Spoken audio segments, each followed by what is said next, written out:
Constructing your life is about much more than just building a bank account. Each week, join real estate entrepreneur and mindset coach Austin Linney as he interviews guests who are constructing their dream lives and impacting the world around them on a daily basis. If you're an entrepreneur or wanting to start a business, or you just want to hear motivating stories of how others have overcome the odds, you are in the right place. And now for your host, Austin Linney. What's up, everybody? This is Austin Linney with your Friday rant. How are you doing today?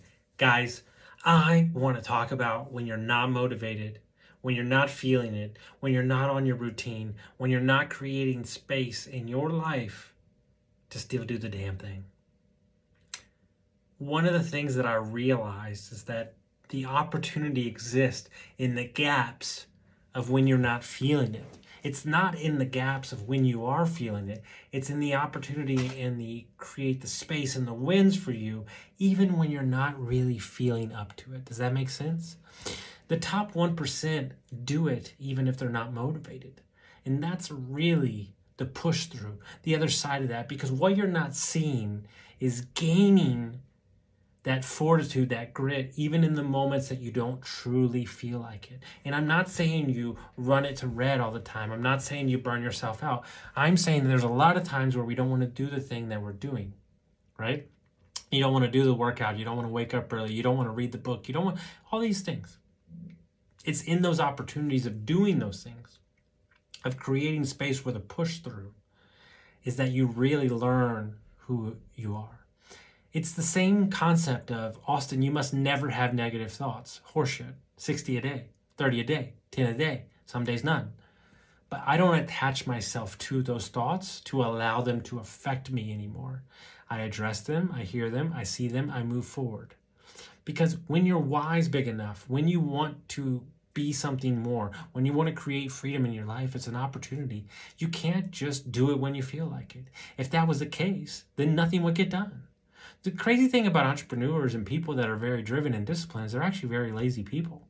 They're actually very undisciplined people, but they use that discipline to create space where they win in the days they don't want to.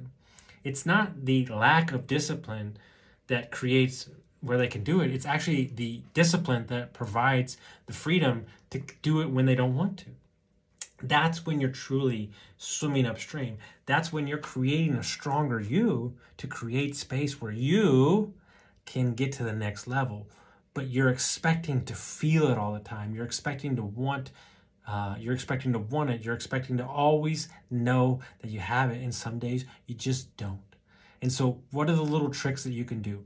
Well, I don't know, move a meeting up, push a meeting back, close your day out early a couple hours, get some rest. Maybe try to prune your day down where you only have certain things you have to get to, move stuff away, create space where maybe if you don't have it, some of those things that are harder, some of those things that create space, you have to move it to another day, or you get it done in the morning, because in the morning, you're going to have more follow through. You're going to have more brain cells. You're going to have more upstairs going on to address something that maybe you don't want to deal with. So never schedule something that you really don't want to do at 4:00 in the afternoon, because you're going to have less in the tank to handle it. So I hope everyone got some value from this, and we'll see you next time.